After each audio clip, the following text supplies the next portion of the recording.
बात करेंगे। और इस समय जो सबसे बड़ा एजेंडा है वो तो बिहार के चुनाव का है कि वहां पर किस तरह से महागठबंधन में कुछ कंफ्यूजन बरकरार है, कुछ को दूर करने की कोशिश हो रही है। लेकिन सबसे बड़ी बात कि आज दूसरे चरण के नामांकन प्रक्रिया का आखिरी दिन है, सीट भी फाइनल नहीं हुए हैं क्योंकि महागठबंधन में पिक्चर अभी बाकी है। टीम तेजस्वी में फ्रेंडली फाइट के बावजूद महागठबंधन में फिलहाल सर्वसम्मति से तेजस्वी यादव को मुख्यमंत्री का चेहरा तो घोषित कर दिया गया। आरजेडी का दावा है कि बिहार में तेजस्वी ही मुख्यमंत्री पद का चेहरा होंगे। प्रवक्ता, जो पार्टी के प्रवक्ता मृत्युंजय तिवारी है, उन्होंने कहा कि बिहार की 243 सीटों पर तेजस्वी यादव के वादों, इरादों और संकल्पों पर ही वोट पड़ेंगे। लेकिन बड़ा सवाल तो यह है कि 13 सीट, उस पर फ्रेंडली मैच को लेकर किसी ने कोई जवाब नहीं दिया। अशोक गहलोत, जो कांग्रेस के वरिष्ठ नेता हैं, गए हैं बिहार। उन्होंने पहले ऐलान किया था कि 5-10 पर फ्रेंडली मैच कोई बड़ी बात नहीं है। उधर बिहार के मुख्यमंत्री नीतीश कुमार बिहार में ताबड़तोड़ रैली कर रहे हैं एनडीए के लिए। बीजेपी के राष्ट्रीय अध्यक्ष जेपी नड्डा सहित कई आला नेता भी पिछले हफ्ते से चुनाव प्रचार कर रहे हैं। लेकिन तेजस्वी और राहुल गांधी का चुनावी रैली में अभी तक भी उतरना बाकी है। हालांकि तेजस्वी नीतीश कुमार के स्वास्थ्य का जिक्र कर रहे हैं, लेकिन नीतीश अपने फिटनेस का जवाब जनता के बीच जाकर दे रहे हैं। महीनों से तेजस्वी के नाम पर सहमति बनाने में कांग्रेस पार्टी ही अड़चन डाल रही थी, लेकिन अचानक चुनाव के करीब आते ही पार्टी के वरिष्ठ नेता अशोक गहलोत तेजस्वी को ही गठबंधन का चेहरा बताने लगे। ऐलान भी कर दिया। यह महागठबंधन की मजबूरी है या फिर रणनीति, यह बताना अभी तो मुश्किल है। लेकिन महागठबंधन में लगे पोस्टर में सिर्फ तेजस्वी का चेहरा। इससे आरजेडी ने एक खास रणनीति के तहत यह लगाया था। आप ये देख भी रहे हैं अपने टेलीविजन स्क्रीन पर इस समय। हालांकि राहुल गांधी का चेहरा पोस्टर में ना होने पर कांग्रेस के नेताओं ने अपनी आपत्ति दर्ज करा दी थी। तो बीजेपी के प्रवक्ता शहजाद पूनावाला ने कहा कि वोट चोरी वाले के सम्मान ही चोरी हो गई, यानी राहुल गांधी के बारे में बोला उन्होंने। तेजस्वी ने कांग्रेस और राहुल गांधी को जगह दिखा दी। तो वहीं सांसद पप्पू यादव ने भी इसे अपमानजनक माना और कहा बिहार में महागठबंधन को वोट सिर्फ राहुल गांधी के चेहरे पर ही मिलेंगे। महागठबंधन में घमासान के बीच कांग्रेस की ओर से हनुमान की भूमिका में अशोक गहलोत जी को पटना भेजा गया था। तो तेजस्वी यादव से मिलने के बाद उन्होंने आरजेडी प्रमुख लालू यादव से भी मुलाकात की और यहां तक कि अपनी ही पार्टी के अध्यक्ष राजेश राम से भी मिलने उनके घर पहुंच गए। लेकिन इस सवाल का जवाब नहीं दे पाए कि आरजेडी और कांग्रेस 7 सीटों पर अब तक क्यों ताल ठोक रहे हैं। 243 सीटों पर महागठबंधन ने 255 उम्मीदवार उतारे हैं, लेकिन डिप्टी सीएम का चेहरा बने मुकेश सहनी अपने ही नेता तेजस्वी यादव के साथ सीटों को अभी तक एडजस्ट नहीं कर पाए। ये सवाल भी अभी इसका भी उत्तर नहीं आया। जानकार बता रहे हैं कि महागठबंधन के संकट के सूत्रधार कांग्रेस पार्टी ही है। राहुल गांधी के वोटर अधिकार यात्रा से उत्साहित स्थानीय कांग्रेस नेताओं ने तेजस्वी यादव पर दबाव बनाने का इसे एक बेहतरीन मौका देखा था। लेकिन आखिरकार उन्हें 70 के बदले सिर्फ 55 सीट ही मिले कांग्रेस पार्टी को। तो जाहिर है कि राहुल गांधी के लिए पिक्चर अभी बाकी है और महागठबंधन के लिए भी ये पिक्चर अभी बाकी है। लेकिन इन सब के बीच जो बिहार पहुंचे कांग्रेस के नेता और राजस्थान के पूर्व मुख्यमंत्री वरिष्ठ नेता हैं अशोक गहलोत ने सीएम और डिप्टी सीएम के नाम पर आखिरकार अंतिम मोहर लगा दी, ऐलान कर दिया। ये कह सकता हूं खड़गे साहब, राहुल गांधी जी और तमाम जो साथी बैठे हमारे, इन सब की राय लेकर के हम लोगों ने तय किया है इस चुनाव में अगले मुख्यमंत्री चेहरे के रूप में तेजस्वी यादव जी को हम लोग सपोर्ट करते हैं। मुकेश सहनी जी, जिनको आप सब जानते हैं, मुकेश सहनी जी गरीबों के मसीहा के रूप में, अपनी कौम के मसीहा के रूप में उभर के आए हैं। ऐसे नौजवान को हमने तय किया है वो उप मुख्यमंत्री होंगे साथ में। तो वहीं आरजेडी के नेता और बिहार के पूर्व मुख्यमंत्री तेजस्वी यादव ने सत्ता में आने पर भ्रष्टाचार से कोई समझौता नहीं करने की बात कही। हम अपने बिहार के लोगों से कहना चाहते हैं, करप्शन से तेजस्वी कभी भी कॉम्प्रोमाइज नहीं करेगा और लॉ एंड ऑर्डर से कभी कोई भी अपराधी कितना बड़ा से बड़ा क्यों ना हो, तेजस्वी उसको बख्शने का काम नहीं करेगा। तेजस्वी की परछाई भी अगर गलत काम करेगी तो उसको भी तेजस्वी सजा दिलाने का काम करेगा। ये मेरा संकल्प है। तो इस पर भाजपा के वरिष्ठ नेता और पूर्व केंद्रीय मंत्री रविशंकर प्रसाद ने पलटवार किया और कहा कि तेजस्वी यादव तो खुद ही भ्रष्टाचार के आरोपी हैं। 3.5 एकड़ जमीन लगभग 95 करोड़ की और एक डिलाइट कंपनी है प्रेमचंद गुप्ता की पत्नी के नाम से, उसको बहुत सस्ते में उसको दिया गया और बाद में उसको परिवार को ट्रांसफर किया गया। कोर्ट ने सारे मामलों को देखा और कहा कि ये गंभीर मामला है भ्रष्टाचार का और 420 का, क्योंकि पुराना ट्रांजैक्शन है इसलिए नया नहीं लगता है। तो श्रीमान तेजस्वी यादव आप 420 आईपीसी के आरोपी हैं, सजा है 7 साल। तो आपका यह दावा कि मैं भ्रष्टाचार टॉलरेट नहीं करूंगा, तो इसका जवाब देना जरूरी है।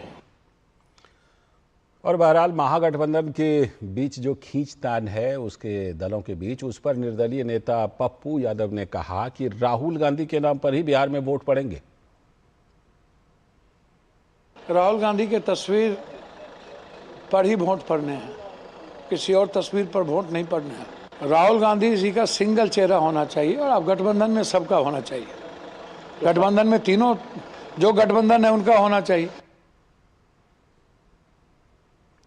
पप्पू यादव दावा कर रहे हैं कि राहुल गांधी के नाम पर वोट पड़ेंगे, लेकिन पोस्टर से राहुल गांधी को ही गायब कर दिया तेजस्वी यादव ने। बहरहाल जो बिहार में चल रहा है उसको लेकर के तेजस्वी यादव को अब जो मुख्यमंत्री पद के लिए नामित कर दिया है कि ये हमारे उम्मीदवार होंगे, उसके पीछे क्या है और अभी तक क्यों नहीं किया था, और फिर क्या सीटों को लेकर भी कोई बात बनेगी महागठबंधन में। इन्हीं सब परिदृश्य पर चर्चा करने के लिए हमारे साथ जुड़ रहे हैं मनीष पांडे जी, भारतीय जनता पार्टी के प्रवक्ता। बहुत बहुत स्वागत मनीष जी। साथ में संदीप त्रिपाठी जी हमारे साथ, कांग्रेस के नेता। स्वागत संदीप जी, बहुत बहुत। अभी संदीप त्रिपाठी जी हमारे साथ जुड़ेंगे, फिलहाल अभी जुड़े नहीं लेकिन जुड़ेंगे। और इस बीच में कुमार आलोक हमारे संवाददाता देखिए जुड़ चुके हैं और हमारे सलाहकार संपादक विनोद मिश्र जी भी यहीं स्टूडियो में हैं। मैं पहले सीधे कुमार आलोक के पास चलता हूं। आलोक, हनुमान की भूमिका में, संकट मोचक की भूमिका में अशोक गहलोत जी वहां गए, ठीक, और अशोक गहलोत जी ने ऐसा लगता है कि कम से कम एक बाधा को लेकर के नाम तो ऐलान करवा दिया, जो हम लोग पहले भी आलोक चर्चा करते रहे हैं। क्या कांग्रेस ने इस नाम के ऐलान को इसलिए रोक करके रखा था कि पहले जरा सीटों पर डील तो कर लें, सीटों पर ठीक ठाक डील तो मिल जाए, उसके बाद नाम को हरी झंडी देंगे? क्या यह समझा जाए?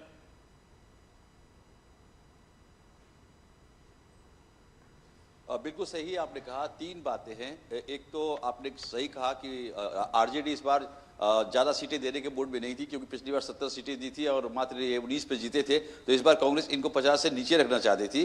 तो वोटर अधिकार यात्रा को लेकर राहुल गांधी ने जिस तरीके से माहौल बनाया और कांग्रेसियों ने माहौल बनाया, जिससे आरजेडी पर प्रेशर पड़ा।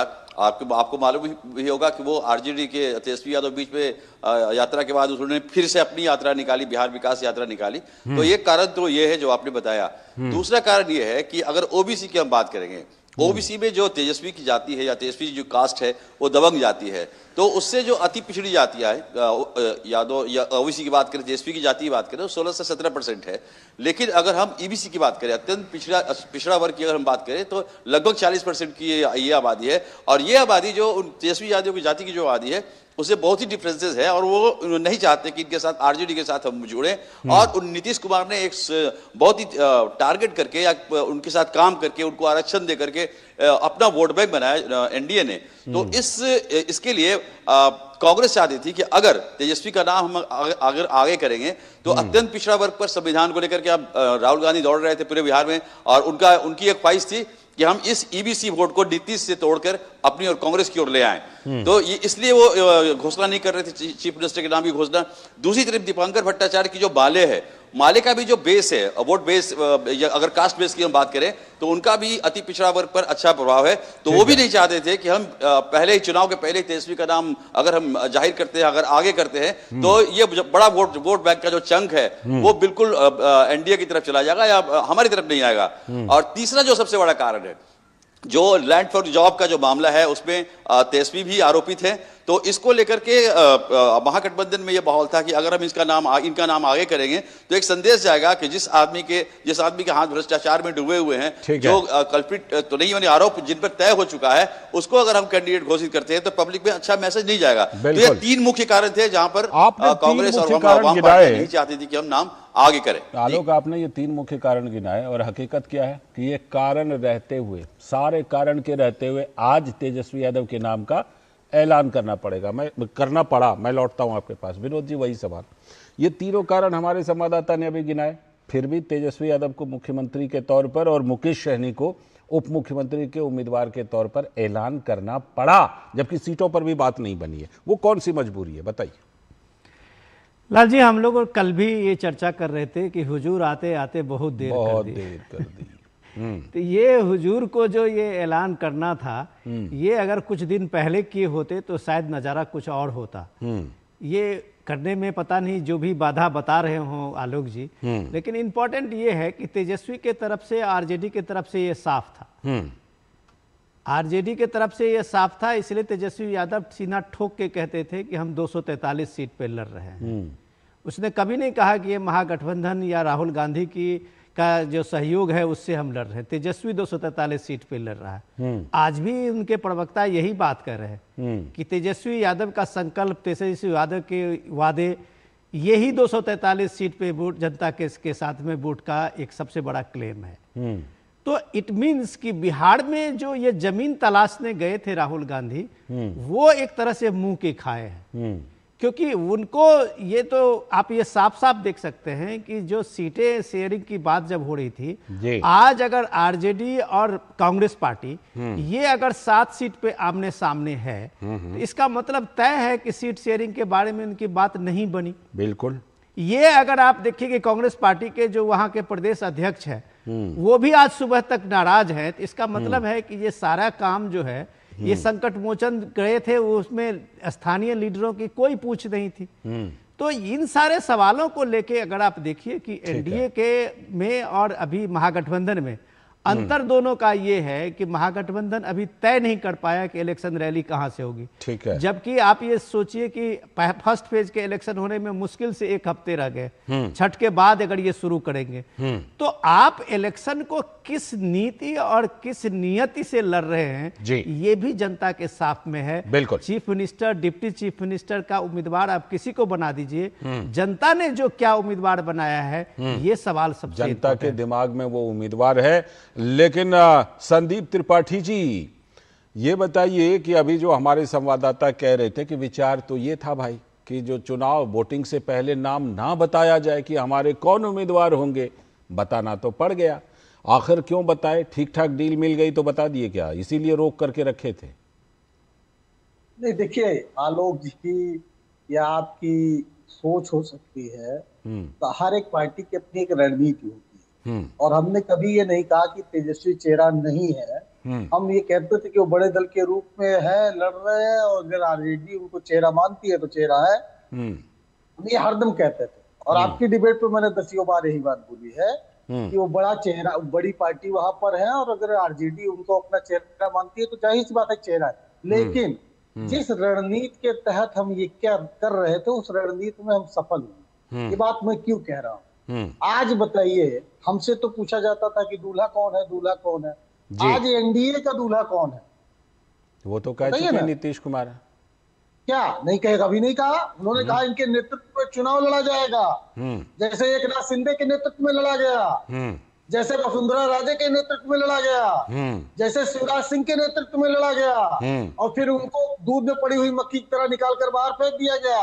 नीतीश जी की राजनीति इस चुनाव में खत्म है, ये सच है। और सर्वाधिक इस चुनाव में अगर कोई पार्टी नुकसान झेलने जा रही है, लिख कर रख लीजिए, वो जेडीयू है।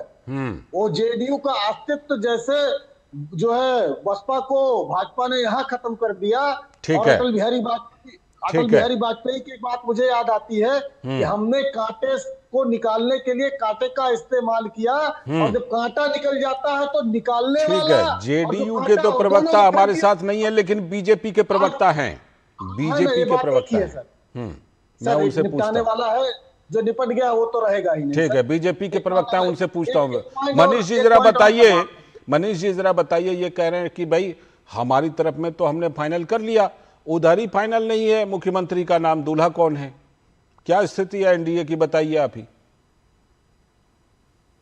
नहीं, एक कहावत है ना कि बड़े बेआबरू होकर तेरे कूचे से हम निकले। अभी त्रिपाठी जी जो बोल रहे हैं, तो भाई ये सारे पिक्चर से राहुल जी काहे गायब हो गए? जो नीतीश कुमार की चिंता कर रहे हैं, तो सबसे पहले तो ये बताना चाहिए था कि आखिर में किन हालातों के कारण राहुल गांधी को ये सब निपटाने के लिए बिहार नहीं आना पड़ा, आए और उन्होंने गहलोत साहब को भेज दिया। क्या कांग्रेस की मजबूरी थी? ये आज ही के प्रेस कॉन्फ्रेंस की देखिए तस्वीरें दिखा रहे हैं हम, है ना, और उसमें देखिए सिर्फ तेजस्वी यादव का चेहरा है।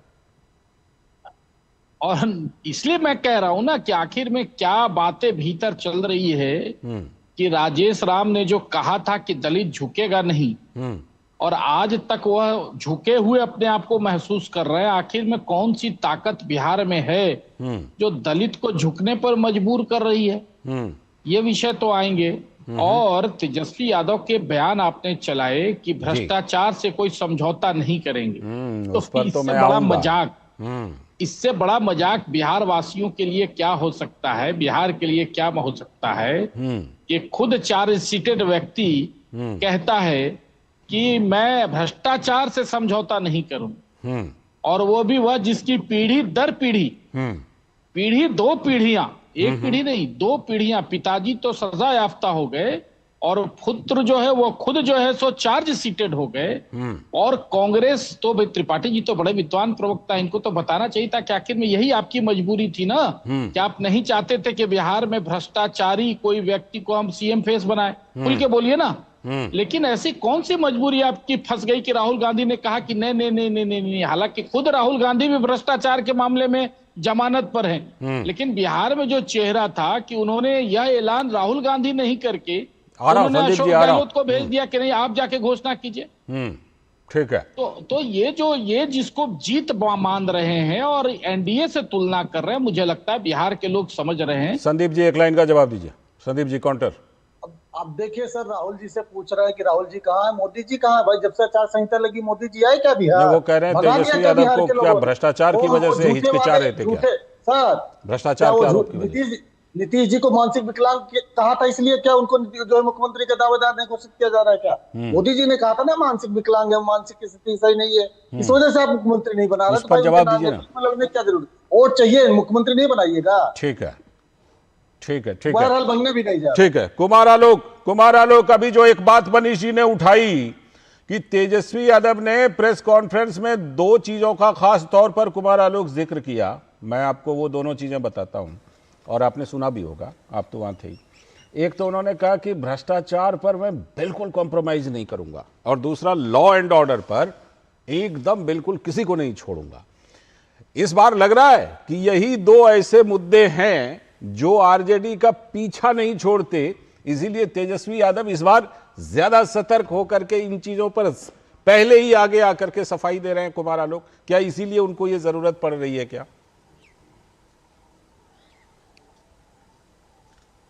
बिल्कुल सही कह रहे हैं आप। ये जो दो ऐसे मुद्दे हैं, जो 1990 में जब लालू प्रसाद यादव की सरकार बनी और उसके 2-3 वर्ष तो उनका शासनकाल बहुत अच्छा रहा, और उसके बाद जब उनके साले आए, राबड़ी देवी आई, और जिस तरीके से बिहार में आप कह सकते हैं जिन शब्दों का आप प्रयोग कर सकते हैं मैं नहीं करूंगा, जो शब्दावली प्रचलित हुई, तो इन दो चीजों से भ्रष्टाचार और पशुपालन घोटाले में लालू प्रसाद यादव को जेल हुई, सजायाफ्ता हुए, तो ये दो चीजें, ये दो विषय आरजेडी को बहुत दिनों से पीछा कर रहे हैं। और शायद आप ध्यान देंगे आपकी पिछला जो चुनाव हुआ था 2020 में, अभी जब आप चर्चा कर रहे हैं, पोस्टर की बात कर रहे हैं, कि जो बैकग्राउंड में जो पोस्टर था आज की प्रेस कॉन्फ्रेंस में, उसमें तेजस्वी यादव का था, बाकी सब नजारत थे।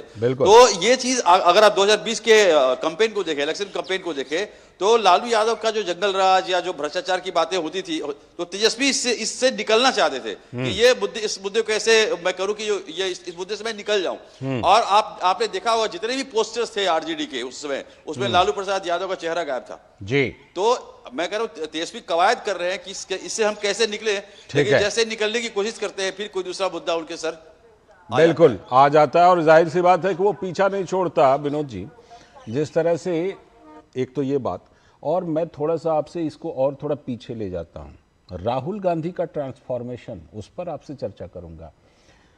लालू प्रसाद यादव जी को चारा घोटाले में सजा हुई यूपीए की सरकार के दौरान, ठीक, और उनके जैसे लोगों को बचाने के लिए स्वर्गीय डॉक्टर मनमोहन सिंह जी की सरकार एक अध्यादेश लेकर आई थी, उसको यहीं प्रेस क्लब में फाड़ा गया था राहुल गांधी जी के द्वारा। और आज राहुल गांधी जी आरजेडी, लालू प्रसाद यादव जी या फिर तेजस्वी यादव को तो आज मुख्यमंत्री पद का चेहरा भी घोषित कर दिया। ये सवाल भी उठेंगे बिहार चुनाव के दौरान। लाल जी, इसे सियासत में परसेप्शन कहते हैं कि परसेप्शन की सियासत में जहां जो चीज़ें फिट करती है लोग उसकी कोशिश करते हैं। राहुल गांधी के साथ में सबसे बड़ी चैलेंज जो है वो चैलेंज ये आप चाहे यूपी और बिहार में देखिए कि वो जो अलायंस के साथ में है उसमें उनकी एक छटपटाहट अपनी जमीन को लेके है जी, कि कांग्रेस की अपनी एक जमीन बने जिससे चाहे वो सपा हो चाहे आरजेडी हो, जिसने कांग्रेस की जमीनें हथियाई है, जो सियासी जमीन आप कहते हैं। तो इस स्केल में भले ही राहुल गांधी गलत ट्रैक पे चले गए, सीधे इलेक्शन कमीशन वोट चोर क्या क्या करते करते अपना पूरा 15-16 दिन का उन्होंने मजमा लगाया। लेकिन सवाल है कि राहुल गांधी को आज कम से कम इंट्रोस्पेक्शन कांग्रेस के हर पार्टी के लोगों को करना चाहिए कि इससे उनको मिला क्या। आपने एक संवैधानिक संस्थाओं पर इतने बड़े बड़े आरोप लगा के 15-16 दिन बिहार में लगभग 100 जो कॉन्स्टिट्यूएंसी है उसमें आपने यात्रा की, लोगों को ये बताया, कन्विंस किया कि कांग्रेस अभी है, राहुल गांधी लड़ने के लिए आगे हैं। लेकिन अंततः आपको ये हार माननी पड़ी और आपको तेजस्वी को आगे करना पड़ा। राहुल गांधी की यात्रा में आपको याद है कि हर दिन उसे ये सवाल पूछा जाता था और हर दिन राहुल गांधी कन्नी काट लेते थे। तो आखिर ये मजबूरी तो कही जाएगी ना लोगों को कि बीच में कि भाई आपको अपना एक दूत भेजना पड़ा ये कहलवाने के लिए कि हाँ मैं तेजस्वी को नेता मानता हूं।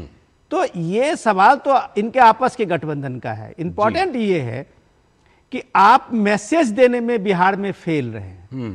आप आज भी जो सवाल आप कर रहे हैं कितना कंट्राडिक्ट है आपका अपने सवालों से कि आप एक तरफ से नीतीश कुमार को, दोनों अशोक गहलोत भी और ये भी बता रहे हैं कि वो बीमार हैं, अस्वस्थ हैं, वो काम नहीं कर पा रहे हैं। नीतीश कुमार की आज 7 रैलियां हैं। पिछले एक हफ्ते में फर्स्ट फेज के इलेक्शन का जहां होने हैं नीतीश कुमार ने हर जगह कवर किया है। वो अपने स्वास्थ्य का खुद टेस्ट जो है वो जनता के सामने दे रहे हैं। आप दूसरी तरफ उनको बेचारगी भी बता रहे हैं कि कह रहे हैं कि ये तो होंगे नहीं, ये नेता होंगे नहीं। बीजेपी के लगभग सारे लीडर अभी तक ये बात कह रहे थे कि भाई नेतृत्व का सवाल है, नीतीश के नेतृत्व में ये सारे इलेक्शन लड़ा जा रहा है। आप अपने जो एक संकट है उसको अगर उस पे फोड़ते हैं तो इंपॉर्टेंट ये समझने की है कि एक मुकेश सहनी को आपने डिप्टी चीफ मिनिस्टर का ऐलान किया है तो आपने एक तरह से बढ़ के छत्ते में हाथ डाल दिया है। तो 14% का अगर कोई वहां के 18% अगर माइनॉरिटी में मुस्लिम का ये दावा है वोट शेयर का, तो उसके तरफ से आवाज आने लगी है कि भाई डिप्टी चीफ मिनिस्टर उसका क्यों नहीं है।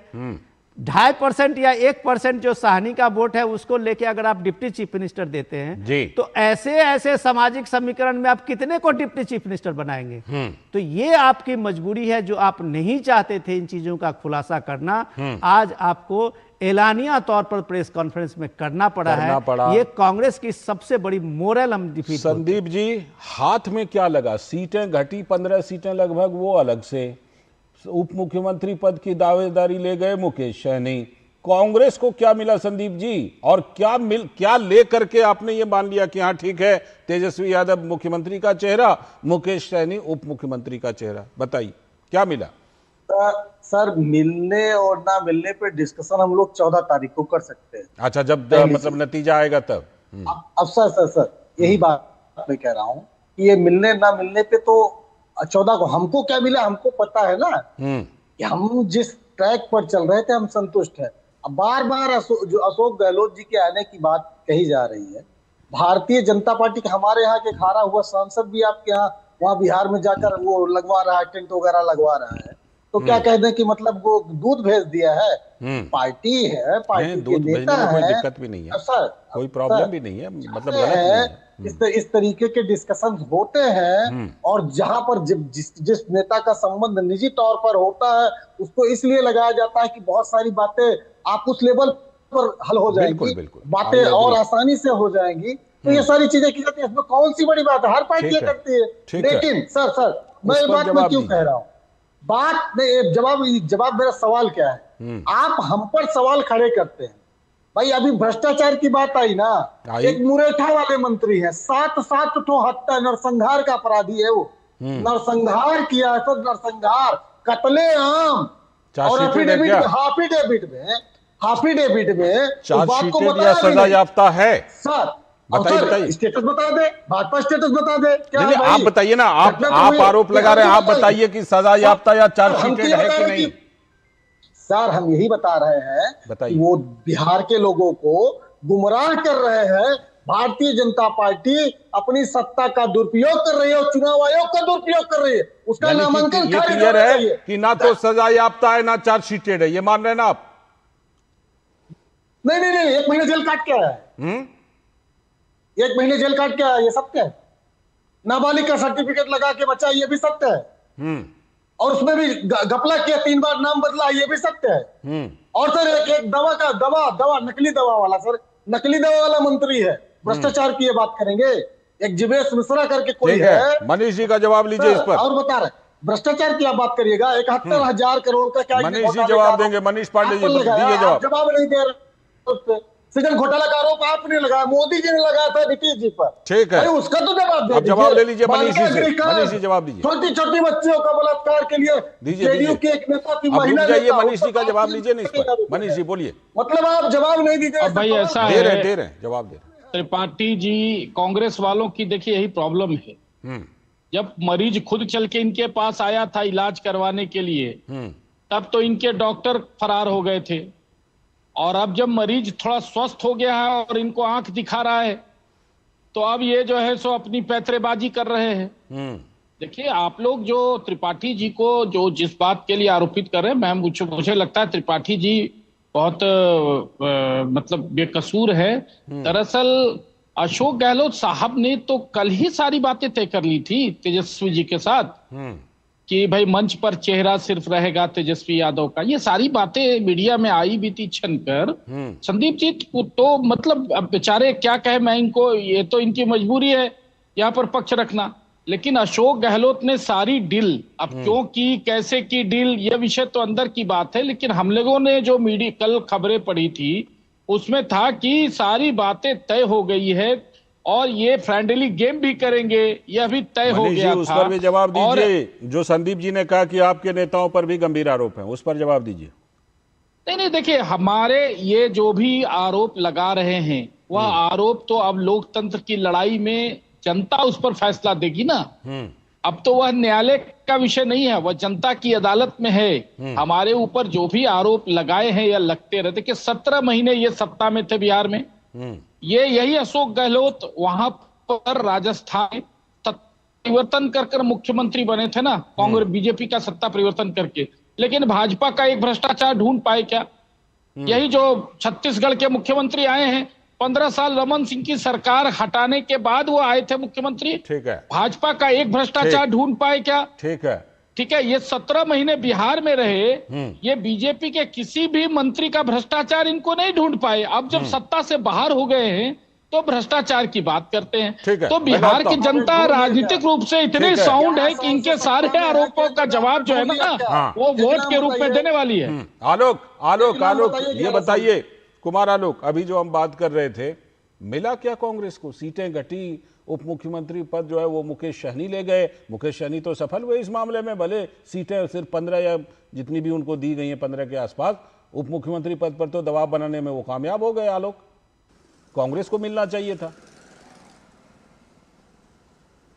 नहीं, अशोक गहलोत का पूरा प्रेस कॉन्फ्रेंस अगर आप सुनेंगे तो अशोक गहलोत ने जब डिप्टी सीएम का नाम की घोषणा की, खासकर मुकेश सहनी के बारे में, तो उसके बाद उन्होंने एक शब्द और एक वाक्य और जोड़ा कि और भी डिप्टी सीएम बन सकते हैं। ऐसा नहीं कि ये डिप्टी सीएम एक ही हो सकता है, और भी डिप्टी सीएम बन सकते हैं। अगर अब इसमें समीकरण सर ये है कि अगर 15 सीटें मिली है मुकेश सहनी की पार्टी को, वो मान लिया 10 लेके आते हैं या 8 लेके आते हैं, कांग्रेस को मिली है 55 सीटें, वो अगर 35 सीटें लेके आती है, तो मैं दावे के साथ कह सकता हूं कि कांग्रेस सीएम की दावेदारी पेश करेगी।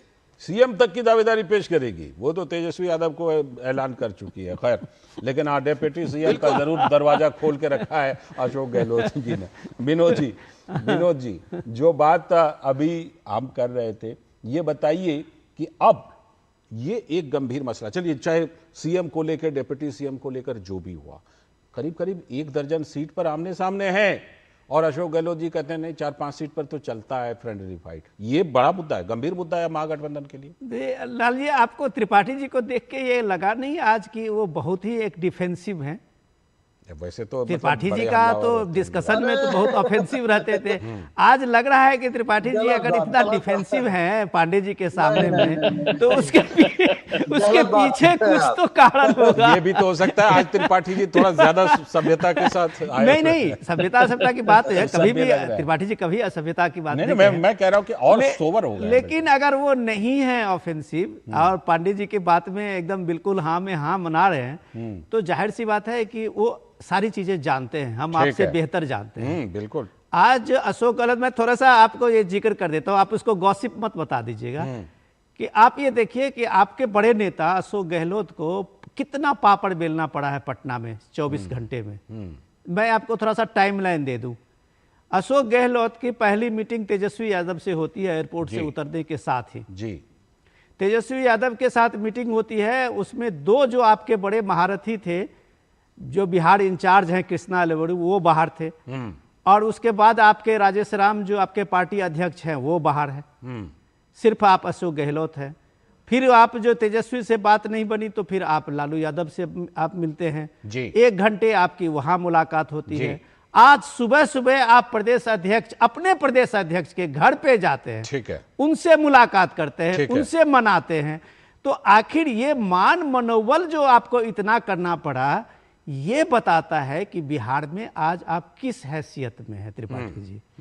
ये इसलिए कि राहुल गांधी जिस तरीके से वोट अधिकार यात्रा में गए थे, और वो जो आभा बिहार के लोगों ने देखा, वो क्यों 1 महीना के अंदर में वो फुस हो गया, ये बात तो बिहार के लोग जरूर पूछना चाहेंगे और जानना चाहेंगे कि आपका आज बिहार में तेजस्वी यादव ने क्या हैसियत रहने दिया है। ये सवाल तो आपको पूछना पड़ेगा। लेकिन आप एक बात जो कहे ना कि अशोक गहलोत जी ने पापड़ बहुत बेले, लेकिन एक बात है, फाइनली पापड़ बेल के अच्छा जो है, अच्छा डिश कम से कम फिलहाल बना लिया है। अभी समय की कमी है। त्रिपाठी जी बहुत बहुत शुक्रिया, मनीष पांडे जी शुक्रिया, कुमार आलोक शुक्रिया, विनोद जी आपका भी बहुत बहुत शुक्रिया इस चर्चा में हिस्सा लेने के लिए।